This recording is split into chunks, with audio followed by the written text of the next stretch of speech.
तो यार आज की जो वीडियो है लेक्चर, इसमें मैं कुछ क्वेश्चन सॉल्व कराऊंगा, न्यूमेरिकल वन नहीं।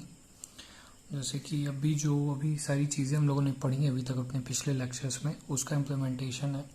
और ऐसे क्वेश्चन आते हैं मेंस और एडवांस में, लेकिन जस्ट बिकॉज ये बहुत ही ज़्यादा बेसिक होते हैं, इस वजह से बच्चे ऐसे क्वेश्चन लगाते नहीं हैं और आगे बढ़ जाते हैं। और यही क्वेश्चन आते हैं तो उनको 4 मार्क्स लूज करना पड़ता है, या फिर कभी कभी तो ऐसे केसेस भी बन जाते हैं कि उनको -1 लाना पड़ता है इस क्वेश्चन को सॉल्व करके। तो यार इसी वजह से मैंने कुछ ज़्यादा ही बेसिक क्वेश्चन उठाए हुए हैं। और अच्छा क्वेश्चन है, मतलब ऐसा नहीं कि बहुत ही ज़्यादा आसान है, थोड़ा दिमाग लगाना पड़ेगा। जैसे कि आप लोग देख पा रहे होगे, ये क्वेश्चन सामने आपके है, जो इसमें 3 आइडेंटिकल इंसुलेटेड स्फेरिकल कंडक्टर्स हैं जिनके चार्जेस मैंने लिखे हुए हैं। ठीक है, तो पहले क्या होता है, ऑब्जेक्ट ए और सी को हम लोग टच कराते हैं और फिर दोनों को एक दूसरे से दूर कर देते हैं। फिर उस सेम काम ही हम लोग बी और सी के साथ भी करते हैं, टच करा के उन दोनों को फिर एक दूसरे से दूर कर देते हैं। तो क्वेश्चन है यहाँ पे कि what will happen if objects A and B are now held near each other. ठीक है, मतलब कि ये सब हो जाने के बाद, ये जो कहानी है ये हो जाने के बाद, जब ए और बी को आप पास लाओगे तो फिर क्या होगा, वो अट्रैक्ट करेंगे, रिपेल करेंगे, क्या करेंगे।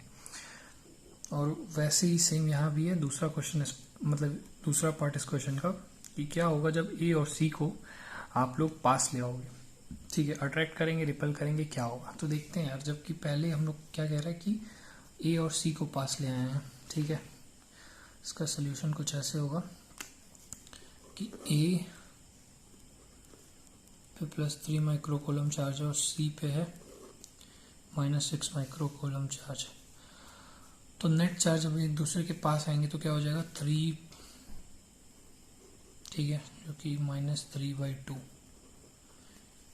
मतलब कि इन दोनों का चार्जेस जो है उन दोनों को सम करके डिवाइड कर दो 2 से, मतलब कि जो एवरेज होगा इन चार्जेस के, वो इन दोनों को पास लाने के बाद या फिर टच कराने के बाद वो वही चार्ज का मैग्नीट्यूड ये बियर कर लेंगे। यानी ए पे भी -3/2 माइक्रोकूलम चार्ज होगा और सी पर भी -3/2 माइक्रोकूलम का चार्ज होगा। ठीक है, अब सी, जो पुराना वाला सी था जिसमें -6 माइक्रोकूलम चार्ज था, उसको भूल जाओ आप, अब वो है ही नहीं, वो एग्जिस्ट ही नहीं करता। अब जो नया वाला सी है, इस पे जो चार्ज है वो -3/2 माइक्रोकूलम है। ठीक है, तो अब जो क्वेश्चन कह रहे हैं ना, objects B and C are touch to, मतलब अब ऑब्जेक्ट बी और सी को टच करा रहे हैं, तो इस वाले सी से बी को टच करा रहे हैं, ना कि वो -6 माइक्रोकूलम वाले से। ठीक है, तो बी पे कितना चार्ज है, +3 माइक्रोकूलम, और सी पे फिलहाल कितना चार्ज है, -3/2 माइक्रोकूलम। इन दोनों को टच कराया गया तो जो चार्जेस होंगे टच कराने के बाद, वो इन दोनों चार्जेस का जो एवरेज होगा वो होगा, यानी 3/2 और +-3/2 कितना होता है, 3/2 होता है वो। तो 3/2 का जो अगर मतलब इसका एवरेज कितना होगा, एवरेज होगा 3/4, यानी इस पे भी 3/4 माइक्रोकूलम चार्ज और सी पर भी 3/4 माइक्रोकूलम चार्ज। ठीक है, पॉजिटिव में, दोनों में पॉजिटिव में बी और सी पे चार्जेस आ गए। ठीक है, अब क्वेश्चन कह रहा है, क्वेश्चन यहाँ पे क्या कह रहा था कि what will happen if objects A and B are now held near each other. मतलब कि ए यानी ये वाला जिस पे चार्ज है -3/2 माइक्रोकूलम, और बी जिस पे चार्ज है +3/4 माइक्रोकूलम। तो इन दोनों को अगर हम लोग पास ले आए, टच नहीं करा रहे हैं, पास ले आ रहे हैं, तो दोनों क्या करने की कोशिश करेंगे, क्योंकि अपोजिट चार्जेस हैं तो ये दोनों एक दूसरे को अट्रैक्ट करने की कोशिश करेंगे। तो हम लोग ये बात कह सकते हैं कि ए और बी को जब आप पास लाओगे तो वो दोनों एक दूसरे को अट्रैक्ट करेंगे। वैसे ही ए और सी को अगर आप लोग पास लाओगे तो सी पे चार्ज तो अब तो 3/4 माइक्रोकूलम है और ए पे चार्ज है -3/2 माइक्रोकूलम, यानी कि सॉरी माइक्रोकूलम नहीं, मिलीकूलम। एम जो होता है वो मिलीकूलम के लिए होता है, तो जहाँ मैंने ऐसे यूज़ किया है तो यार सॉरी फॉर दैट। तो जो ए है उस पर चार्ज है नेगेटिव और जो सी है उस पर चार्ज है पॉजिटिव, यानी दोनों को जब तुम पास लाओगे तो वो दोनों एक दूसरे को अट्रैक्ट करेंगे, क्योंकि हम लोगों ने बचपन से ये पढ़ा है कि अपोजिट अट्रैक्ट्स ईच अदर। ठीक है, तो जैसे क्वेश्चन अभी हम लोग पिछला क्वेश्चन लगाए थे उसी की तरह एक और क्वेश्चन भी है हम लोग के सामने, तो इसका भी मतलब कि क्वेश्चन आए तो यार माइंड में एटीट्यूड यही होना चाहिए, अपना एटीट्यूड यही होना चाहिए कि क्वेश्चंस को सॉल्व करना है, सोल्यूशन लाना है किसी भी तरह, क्योंकि वही आपको रैंक देगा और वही आपको कॉलेज देगा। ठीक है, तो ये जो क्वेश्चन लिखा हुआ है पहले समझ लेते हैं यार। ये रॉड है जो कि पॉजिटिवली चार्ज है और दो मेटल स्फीयर्स हैं जो कि टच हैं, ठीक है, एक दूसरे से। तो क्या होगा, ये करीब लाया जा रहा है जो रॉड है, पॉजिटिवली चार्ज रॉड है। तो व्हाट क्वेश्चन पहला पार्ट है जो क्वेश्चन का वो पूछ रहा है, what would happen if the rod is removed before the spheres are separated. ठीक है, तो पहली बात तो जब ये पास लाया जा रहा है तब क्या होगा, तो ए है उसके लेफ्ट साइड पे जो कि पॉजिटिवली चार्ज रॉड ला रहे हैं, तो ए है उसके लेफ्ट साइड पे क्या होगा, नेगेटिवली चार्ज का फॉर्मेशन होगा, और इधर इस साइड बाकी हर जगह पॉजिटिवली चार्ज। ठीक है, लेकिन फिर क्या किया जा रहा है, अभी भी ये दोनों कनेक्टेड है, टस्ट हैं, एक दूसरे से सेपरेट नहीं किए गए, और ये जो रॉड है जो कि पॉजिटिवली चार्ज था उसको हटा दिया गया। तो ये इस सिचुएशन में, जिस सिचुएशन में ये जा चुका था, जस्ट बिकॉज इसकी प्रेजेंस की वजह से इस रॉड की, वो तुरंत ही उस पोजीशन से वापस अपने न्यूट्रल पोजीशन में आ जाएगा। ठीक है, तो ये जो रॉड का प्रेजेंस पॉजिटिवली चार्ज का परमानेंटली इसको अफेक्ट नहीं किया, मतलब जब तक वो था उसका प्रेजेंस वहां तक था तो उसने उसको अफेक्ट किया, लेकिन जैसे वो हट गया तो फिर वो जो मेटल है, मेटल स्फीयर्स हैं, वो फिर न्यूट्रल हो गए। ठीक है, पहला पार्ट तो था क्वेश्चन का जिसका सोल्यूशन हम लोग को मिल गया। अब दूसरा पार्ट है क्वेश्चन का कि जो मतलब कि जो चार्जेस जो इंड्यूस्ड हुए हैं, अच्छा अभी हम लोगों ने चार्जिंग मेथड समझा था ना, कैसे कैसे चार्जिंग का कौन कौन सा मेथड अप्लाई कर सकते हैं हम लोग, तो उसमें पढ़ा था charging by friction, charging by induction.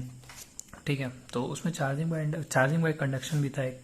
तो चार्जिंग बाय इंडक्शन में क्या करते थे हम लोग, जो चार्जेस हैं, मतलब एक बॉडी है वो चार्ज है, दूसरी बॉडी को भी चार्ज करना है, तो जिस बॉडी को चार्ज करना है उसे हम लोग डायरेक्ट कांटेक्ट नहीं देते थे, जस्ट उसके पास ले आते थे।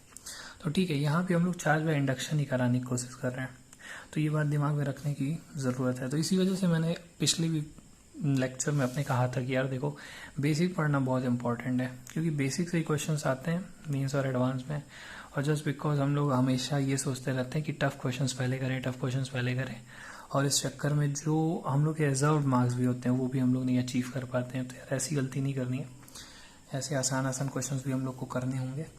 और ठीक है, दूसरा क्वेश्चन क्या है, ये पूछ रहा है कि व्हाट वुड हैपन, मतलब नहीं क्वेश्चन ये है दूसरा कि क्या जो इंड्यूस चार्जेस हैं दोनों मेटल पे, मेटल स्फीयर्स पे, वो उनका मैग्नीट्यूड बराबर होगा या फिर वो डिपेंड करेंगे स्फीयर के शेप और साइज पे।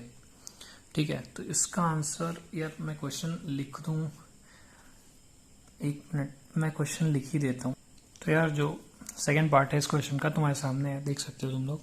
तो इसमें क्या है कि पूछ रहा है कि with the induced charges be equal in magnitude if and if the spheres have different conductors. तो यार तुम लोग क्या सोचते हो इसका आंसर क्या होना चाहिए।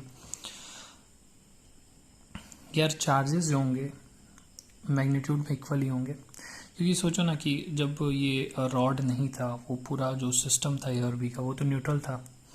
ठीक है, तो चार्जेस जो होंगे इंड्यूस होंगे वो जाहिर सी बात ऐसे इंड्यूस होंगे कि एज अ होल वो पूरा सिस्टम ए और बी का वो न्यूट्रल आए। तो जितना अगर पॉजिटिव चार्ज या फिर नेगेटिव चार्ज ए पे आएगा उतना ही पॉजिटिव चार्ज बी पे आएगा, यानी दोनों जो चार्जेस होंगे जो इंड्यूस्ड होंगे ए और बी स्फीयर पे वो मैग्नीट्यूड में इक्वल होंगे। ठीक है, लेकिन अपोजिट होंगे एक दूसरे से, जस्ट बिकॉज मैग्नीट्यूड वाइज पूछा है तो हाँ, और वो डिपेंड नहीं करेंगे कंडक्टर्स पे, ये भी बात है, चाहे तो अगर ठीक है, मतलब कुल मिला के इसका बात यही हुआ। और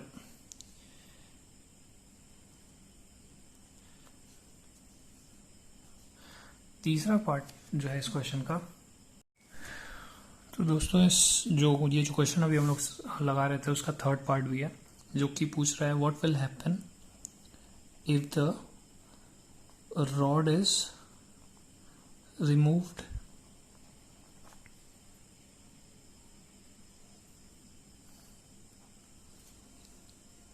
after the separation of A sphere, मतलब कि पहले हम लोगों ने स्फीयर्स जो कनेक्टेड थे, टच कर रहे थे एक दूसरे को, उन दोनों को सेपरेट किया, फिर रॉड को हटाया। तो ऐसे केस में क्या होगा? तो यार हम लोग सोच सकते हैं, जैसे कि हम लोग जानते हैं ये बात कि यहाँ पे ए पे जो था